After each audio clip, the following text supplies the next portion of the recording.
Elon Musk, welcome to Qatar Economic Forum. How are you? Thank you for having me. I'm fine. How are you? Very well, thank you, and very pleased to have you with us. You know, among those here in the audience in Doha are some you will know, people who have backed you financially over the years. Since you last spoke here in 2022, a lot has changed in your life. You're not only running multiple companies, you were doing that then, but now you also have a role in government. So first of all, I hope you won't mind if from time to time I have to move you from one topic to another, because we have a lot to cover in the time we have. That will be all right? Okay. Yeah, well, let's start then with exactly the fact that you now have this combination of being a CEO and having a role as a government advisor. Tell me about your week. How does it work? What's the split of your time? Well, I travel a lot. So I was in Silicon Valley yesterday morning. I was in LA yesterday evening. I'm in Austin right now. I'll be in DC tomorrow.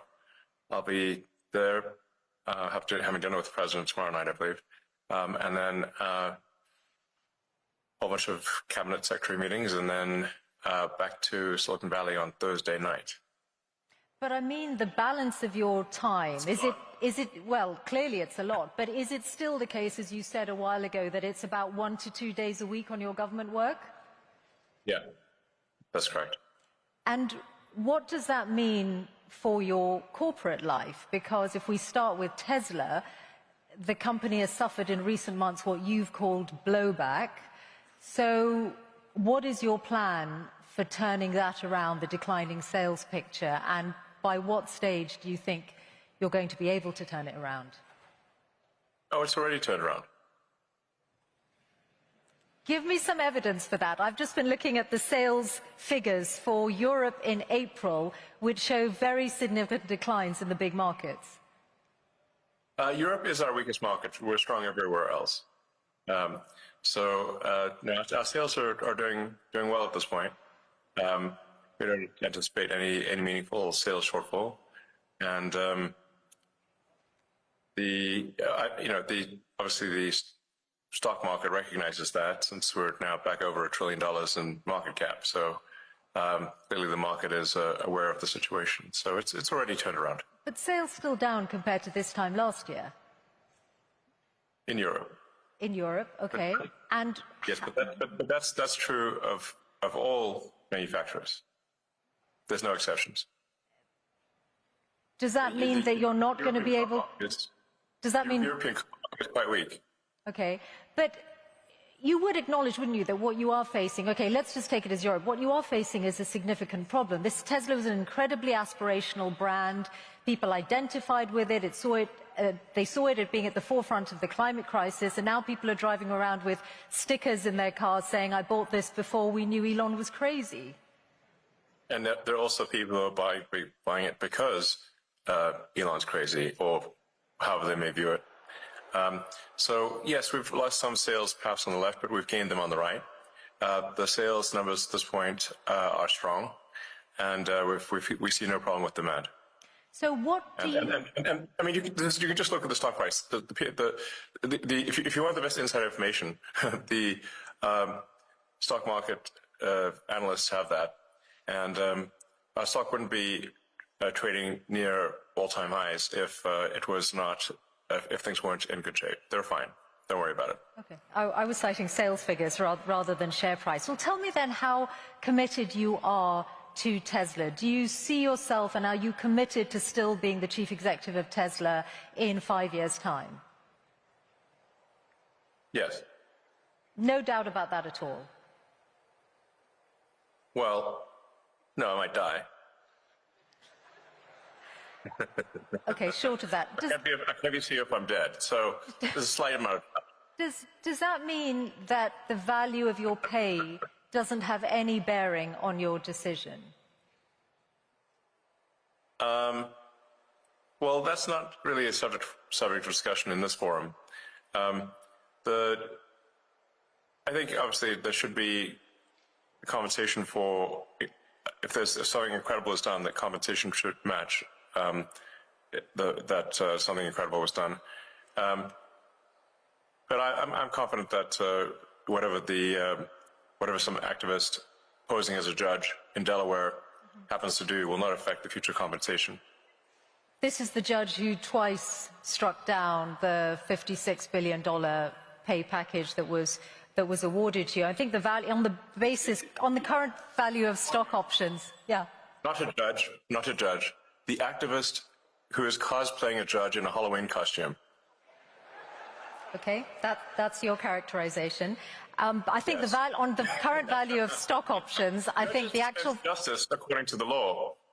On the current value of stock options, I think the value of that pay package stands at about $100 billion. Are you saying you are relaxed about the value of your future pay package? Your decision to be committed to Tesla for the next 5 years, as long as you are still with us on this planet, is completely independent of pay? No. It's not independent. So pay is a relevant factor then to your commitment to Tesla? A sufficient voting control such that I cannot be ousted by activist investors is what matters to me. And I've said this publicly many times. But let's not have this whole thing be a discussion of my alleged pay. It's not a money thing. It's a reasonable control thing over the future of the company, especially if we're building millions, potentially billions of humanoid robots. I can't be sitting there and wanting to get tossed out by, for political reasons, by activists. That would be unacceptable. That's all that matters. Now let's move on. Okay. Well, just one question. Now let's move on. Well, one question before we move on to other companies, which is that I wonder if some of what has happened to Tesla in the last few months, did you take it personally? Yes. And did it make you regret any of, or think twice about your political endeavors?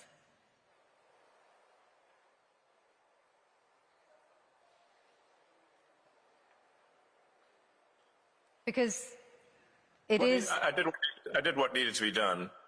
The violent antibody reaction, and I'm not someone who's ever committed violence, and yet massive violence was committed against my companies. Massive violence was threatened against me. Who are these people? Why would they do that? How wrong can they be? They're on the wrong side of history. And that's an evil thing to do. To go and damage some poor innocent person's car? To threaten to kill me? What's wrong with these people? I've not harmed anyone. So, something needs to be done about them. And a number of them are going to prison. And they deserve it. And more will. You're referring to the attacks on Tesla showrooms. But I think... Yeah. Firing bullets into showrooms and burning down cars is unacceptable. Yeah. Those people will go to prison, and the people that funded them and organized them will also go to prison. Don't worry. But wouldn't you? We're coming for you. Wouldn't you?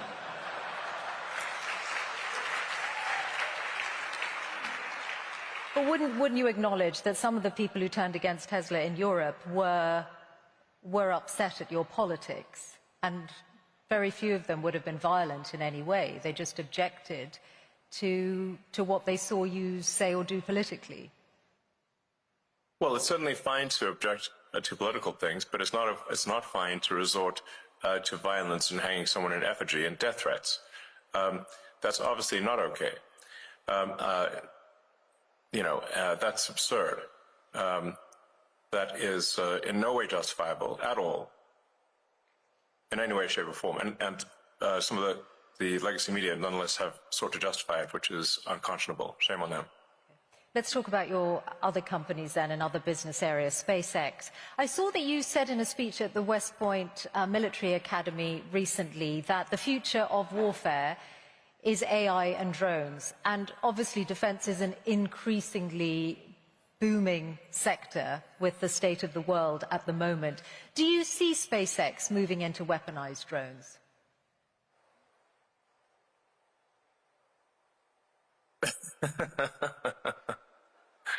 You certainly ask interesting questions that are impossible to answer. SpaceX is it's the space launch leader. So SpaceX doesn't do drones. SpaceX builds rockets, satellites, and internet terminals. So SpaceX has a very dominant position in space launch. So of the mass launch to orbit this year, SpaceX will probably do 90%. China will do the half of the remaining amount, so 5%, and the rest of the world, including the rest of the US, will do about 5%. So SpaceX will do about 10 times as much as the rest of the world combined, or 20 times as much as China, and China is doing actually a very impressive job. The reason for this is that we're putting into orbit the largest satellite constellation the world has ever seen by far. So I think at this point, about maybe approaching 80% of all active satellites in orbit are SpaceX. And they're providing high bandwidth global connectivity throughout the world. In fact, this connection is on the SpaceX connection. So I think this is a very good thing because it means that we can provide low-cost, high-bandwidth internet to parts of the world that don't have it or where it's very expensive. And I think the single biggest thing you can do to lift people out of poverty and help them is giving them an internet connection. Because once you have the internet connection, you can learn anything for free on the internet, and you can also sell your goods and services to the global market.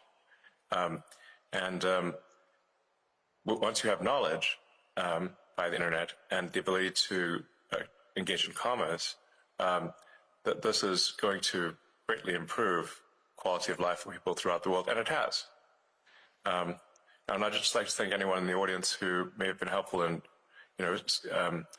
with Starlink and getting it to approved in their country. And I think it's doing a lot of good in the countries that have approved it, which is, I think at this point, 130 countries are very happy with it. I don't currently anticipate SpaceX getting into the weapons business. That's not an aspiration. We're frequently asked to do weapons programs, but we have thus far declined. Do you envisage SpaceX or indeed Starlink as a separate entity publicly listing in the near future or at all? It's possible that Starlink may go public at some point in the future. And what would be the time frame? Starlink. What kind of time frame are you considering? I'm in no rush. I'm in no rush to go public. Public is, I guess, a way to potentially make more money, but at the expense of a lot of public company overhead and inevitably a whole bunch of lawsuits, which are very annoying. So really something needs to be done about the shareholder derivative lawsuits in the U.S. Because it allows plaintiffs' law firms who don't represent the shareholders to pretend that they represent the shareholders by getting a puppet plaintiff with a few shares to initiate a massive lawsuit against the company. And the irony being that, extreme irony, that even if the class they purport to represent were to vote that they don't want the lawsuit would still continue. So how can it be a class action representing a class if the class would vote against it? And that's the bizarre situation we've got in the U.S. It's a dire need of reform. As anyone who's run a public company experienced this, it's an absurd situation that needs to change. Well, do you think Donald Trump might change it? You've certainly got his ear. I imagine that you've put this to him. Is this something you're trying to change before any Starlink IPO? Well, it would need a law to be passed. The trouble being that you need 60 Senate votes, and the Democrats will vote against it. The plaintiff's bar is, I believe, the second largest contributor to the Democratic Party. That's the issue. At the state level, this can be solved. And I should say, Texas recently passed a law which, at least the state level, made lawsuits much more reasonable, because you have to get at least 1 in 33 shareholders to agree that they are part of a class of shareholders. 3%. Okay. This will really help with frivolous lawsuits. Okay. Let's talk about AI, which is in so many of your businesses and in all our worlds in different ways. It's one of the big changes, the development of generative AI, since you last spoke to this forum 3 years ago. You're in this space, of course, with Grok, which almost everyone will know. You co-founded OpenAI and then left, and you've obviously got a legal battle with OpenAI and Sam Altman. I wonder if you could say something about the status of that, because you were together in Saudi Arabia with the president last week, with Sam Altman. In the same place at the same time. Sam was in the neighborhood. Okay, so does that mean you are pushing ahead with the lawsuit against OpenAI? Yes. So look, I came up with the name OpenAI as an open source and as a nonprofit, and I funded OpenAI for the first roughly $50 million, and it was intended to be a nonprofit open source company, and now they're trying to change that for their own financial benefit into a for-profit company that is closed source. So this would be like, let's say you funded a nonprofit to help preserve the Amazon rainforest, but instead of doing that, they became a lumber company, chopped down the forest, and sold the wood. You'd be like, wait a second, that's not what I funded. That's OpenAI. They've made some changes to their corporate structure, though, haven't they, since, in recognition of what you've said? And no, that's just what they told the media. Okay.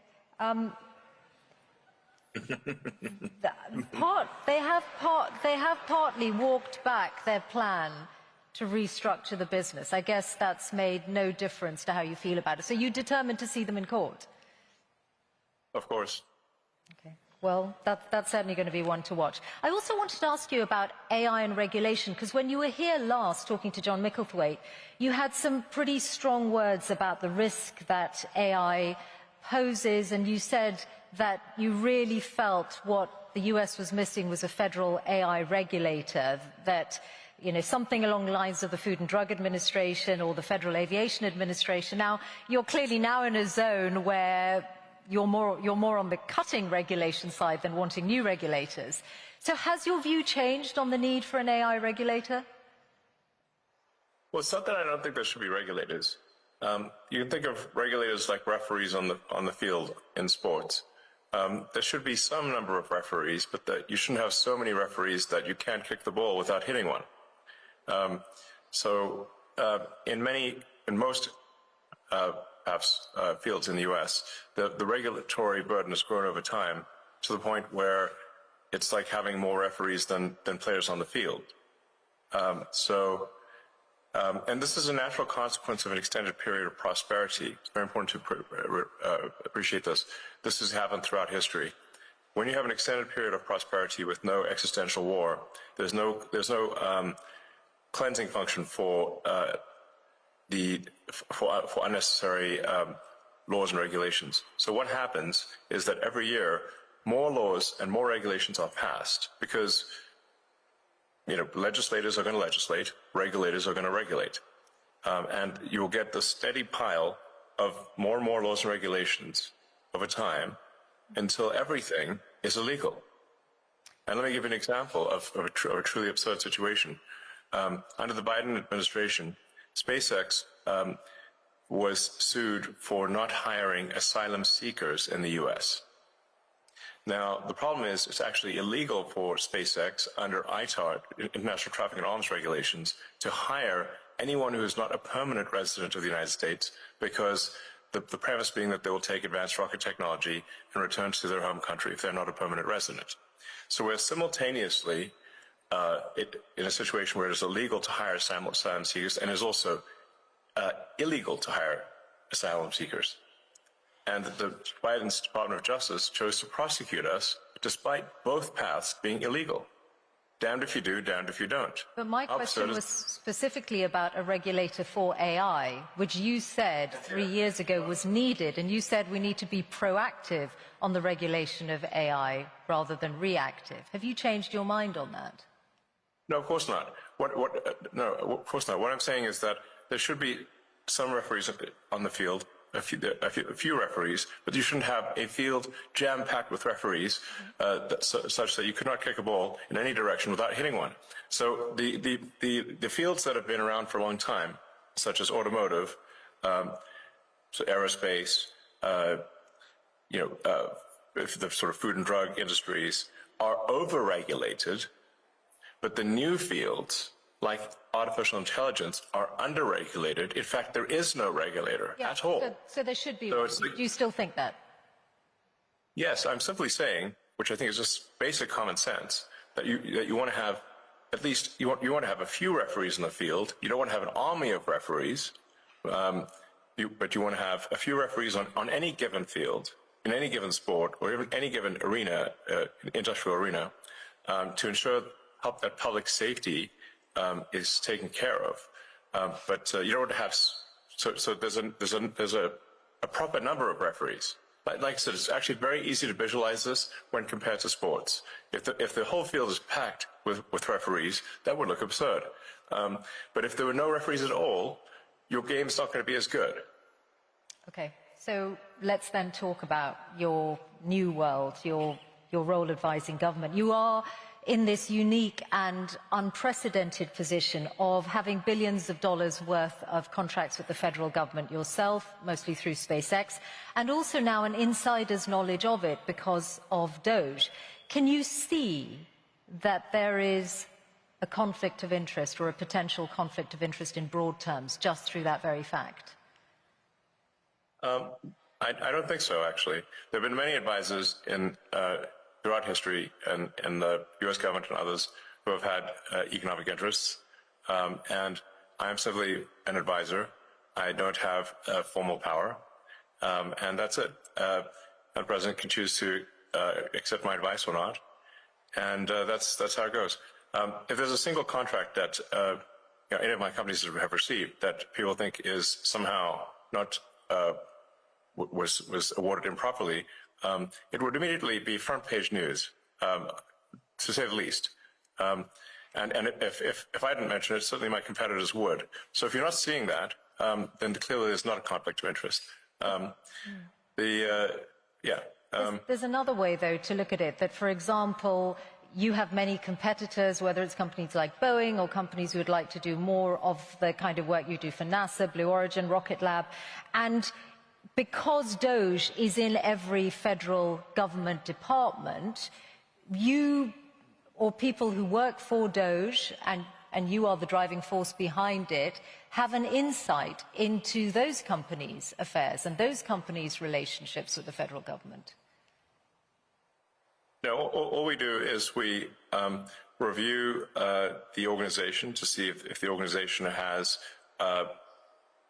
departments that are no longer relevant, and then are the contracts that are being awarded good value for money. In fact, frankly, the bar is not particularly high. Is there any value for money in a contract? And if there isn't, then we make recommendations to the secretary. The secretary can then choose to take those actions or not take those actions, and that's it. And then any action that is as a function of DOGE is posted to the DOGE website and to the doge.gov or at DOGE handle on the X platform. So it's complete transparency, and I've not seen any case where, to the best of my knowledge, there's even been an accusation of conflict, because it is completely and utterly transparent. Okay. That's it. And what about the international dimension? Now, let's think about Starlink. Starlink is obviously a very, very good internet service. It's sought after all over the world. It's critical to the front line in Ukraine. It has also had more contracts coming its way, and there is some evidence that companies are allowing access to it because they want to be close to the Trump administration and send the right signal. So Bloomberg broke news today that the South African government is working around the rules on black ownership in order to allow Starlink in, and that is being done on the eve of the visit that President Ramaphosa is going to make to the White House. Do you recognize that as a conflict of interest? No, of course not. First of all, you should be questioning why are there racist laws in South Africa? That's the first problem. That's what you should be attacking. It's improper for there to be racist laws in South Africa. The whole idea with what Nelson Mandela, who was a great man, proposed was that all races should be on an equal footing in South Africa. That's the right thing to do, not to replace one set of racist laws with another set of racist laws, which is utterly wrong and improper. So that's the deal, that all races should be treated equally. and there should be no preference given to one or the other. Whereas there are now 140 laws in South Africa that give that basically give strong preference to if you're a black South African, and not otherwise. And so now I'm in this absurd situation where I was born in South Africa but cannot get a license to operate in Starlink because I'm not black. Well, it looks Does like that that's seem about. right to you? Looks Does like that that. seem right to you? Looks like that's about to change. I just asked you a question. Please answer. Does that seem right to you? Well, those rules were designed to bring. Yes or no? Those rules were designed to bring about an era of more economic equality in South Africa, and it looks like the government has found a way around those rules for you. I asked you a question. This is your interview. Everyone wants to hear from you. I asked you a question. Yes or no? Not Racist for me. laws, yes or no? Not for me to answer. I have got a question for you about your government work though and the amount of savings. Why do you like racist laws? This is not for me to answer. Come on. Yes, it is. Now, you wouldn't be trying to dodge a question. No, you have to ask It's the question. difficult for I you answer to my answer. question. No, you answer Look, mine. I think if you, I'm sure you can have that conversation directly with the South African government if you want to. I want to ask you about the total. I can't believe it. That's not good. I want to ask you about the total How do you amount. love racist laws? I want to ask you about the total amount that you're planning to save through DOGE's work. Before the election, you said it was going to be at least $2 trillion. The number currently on doge.gov is $170 billion. That's a big change. What happened to the $2 trillion? Well, do you expect it to happen immediately? Well, is it going to happen? Because DOGE is supposed to run till next July. I mean, your question is absurd in its fundamental premise. Are you assuming that on day, within a few months, this an instant $2 trillion saved? No, I'm not at all. I'm just asking, is that still your aim then? Is it still your aim to get to $2 given trillion? the amount of time? Have we not made good progress given the amount of time? That's exactly what I'm asking. So is it still your aim to go from 170 billion to 2 trillion? The ability of DOGE to operate is a function of whether the government, and this includes the Congress, is willing to take our advice. We're not the dictators of the government, we are the advisors. And so we can advise, and the progress we've made thus far, I think, is incredible. The DOGE team has done incredible work. But the magnitude of the savings is proportionate to the support we get from Congress and from the executive branch of the government in general. So we're not the dictators, we are the advisors. But thus far, for advisors, the DOGE team, to their credit, has made incredible progress. You've talked about $4 billion a day being saved, but that won't get, which is, and I think everyone can agree that combating waste and inefficiency in government is a very good thing. But if you add that up, it's not going to get to 2 trillion over the lifetime of DOGE. I'm sorry? The 4 billion a day, if DOGE is going to run till next July, is not going to get you to $2 trillion. But you still say it's your aim, so we'll take that as read. There's what DOGE, I mean, I feel you're somewhat trapped in the NPC dialogue tree of a traditional journalist. So it's difficult when I'm conversing with someone who's trapped in the dialogue tree of a conventional journalist, because it's like talking to a computer. DOGE is an advisory group. We are doing the best we can as an advisory group. The progress made thus far as an advisory group is excellent. I don't think any advisory group has done better in the history of advisory groups of the government. We do not make the laws, nor do we control the judiciary, nor do we control the executive branch. We are simply advisors. In that context, we are doing very well. Beyond that, we cannot take action beyond that, because we are not some sort of imperial dictator of the government. There are three branches of the government that are to some degree opposed to that level of cost savings. But nonetheless, let's not criticize whether there's $4 trillion and instead look at the fact that 160 billion has been saved, and more will be saved too. And as I said, I think everyone can agree that cutting waste and indeed fraud in any government and being responsible with taxpayers' money is a very good thing. So yes. I can see that you're proud of that work.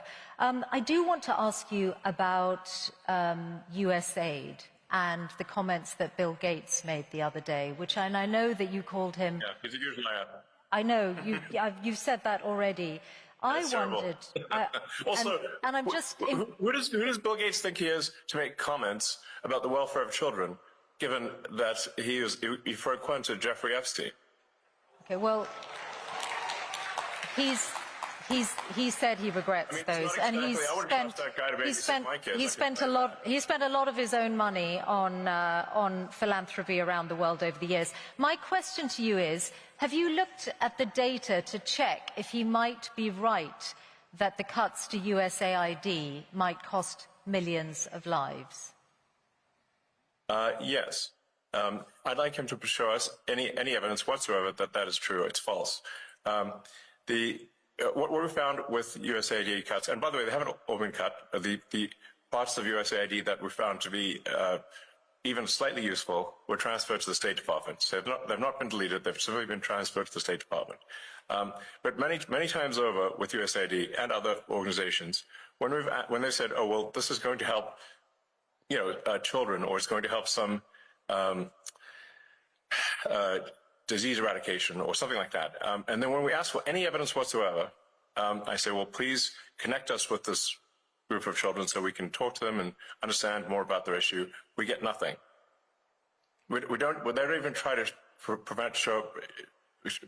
up with a show orphan, meaning like this sort of like, well, can we at least see a few kids? Like, where are they? If they're in trouble, we'd like to talk to them and talk to their caregivers. Okay, well, and then we get nothing as a response, because it's what we find is an enormous amount of fraud and graft. Okay, let me put this example to you. Very little of it actually gets to the kids, if anything at all. Okay, let me put this example to you, because you grew up in South Africa, so you'll know the impact of HIV/AIDS well. And this is why I asked about the data. The US led on international efforts to combat HIV/AIDS treatment, prevention, and there's an initiative called PEPFAR, which is credited with saving 26 million lives in the last 20 years. It was part of the foreign aid freeze, then there was a limited waiver. Its services are disrupted, and UNAID says if permanently discontinued, there will be another 4 million AIDS-related deaths by 2029. So if you look at that example, which is backed up by data, in 2023, 630,000 people died of AIDS-related illnesses, then perhaps Bill Gates' figures are not wrong. Millions of lives could be lost. First of all, the program, the AIDS medication program is continuing. So your fundamental premise is wrong. It is continuing. Now, do you have another example? Not in its entirety. That it is false. Not in its entirety. There's a limited waiver, and UNAIDS have said that not all of the services that were previously funded by USAID are continuing. So that's why I put that example to you. Okay, well, which ones aren't being funded? I'll fix it right now. Okay, well, actually, they're all on the UNAIDS website, so you'll be able to see them. But mostly they are to do with prevention, and, for example, the rollout of a drug called lenacapavir, which was hailed as one of the biggest breakthroughs against AIDS for many years, which came out last year. So if you are, perhaps, I'm sure UNAIDS would be delighted if you're able to look at that again. Yes, well, if in fact this is true, which I doubt it is, then we'll fix it. Okay, fine. So, finally, your political influence. I wondered whether you have decided yet how much you're going to spend on the upcoming midterms. Is it you spent a lot more money on the last US election than you envisaged when you were speaking here 3 years ago? Are you going to continue to spend at that kind of level on future elections? I think In terms of political spending, I'm going to do a lot less in the future. And why is that? I think I've done enough. Is it because of blowback? Well, if I see a reason to do political spending in the future, I will do it. I do not currently see a reason. Okay. What about political influence beyond the US? How often do you speak to President Putin? I don't speak to President Putin. You've never spoken to President Putin? I was on a video call with him once about 5 years ago. Okay. That's the only. Why would you think I speak to President Putin? Oh, you must. Oh, I get it. Because you I've believe heard the you legacy. speak. Actually, I've heard you speak about it. For example, in your West Point speech, you said, "Oh, I challenged President Putin to was it an arm wrestle?" And I know the Wall Street Journal has reported your reported conversations. Oh, yes. If you're saying they haven't happened other than once, I'll take that as read. Is there a worse publication on the face of the earth than the Wall Street Journal? I wouldn't use that to line up my cage for parrot droppings. That newspaper is the worst newspaper in the world. If there's one newspaper that should be pro-capitalist, it's the one with Wall Street in the name. But it isn't. So I have the very lowest opinion of the Wall Street Journal. Absolute nonsense. And you clearly believe the tripe that you've read in those papers. I read very widely, and I'm putting these questions to you so that you have an opportunity to respond to them, which you are, and for which we're all grateful to hear your responses. Yes. Okay, we are out of time. So you mentioned me challenging. I did so on the X platform. I challenged Vladimir Putin to single combat over the. But I didn't talk to him. That was a post on the X platform. Great. That's why I asked you, and you've clarified and explained. Thank you. That's why I was asking whether you have had reported conversations, and you've said you haven't, other than a video call. Okay. Typical legacy media lies. Okay. Listen, I actually thought I might give Grok the last word, because when I asked Grok what your hardest challenge is, it said the strain of managing multiple high-stake ventures amid financial, regulatory and public relations crises. And I wondered whether you recognize that characterization and whether you do think that this is a pivotal year in your life. Well, every year has been somewhat pivotal, and this one's no different. So, I mean, in terms of interesting things that hopefully are accomplished this year, getting Starship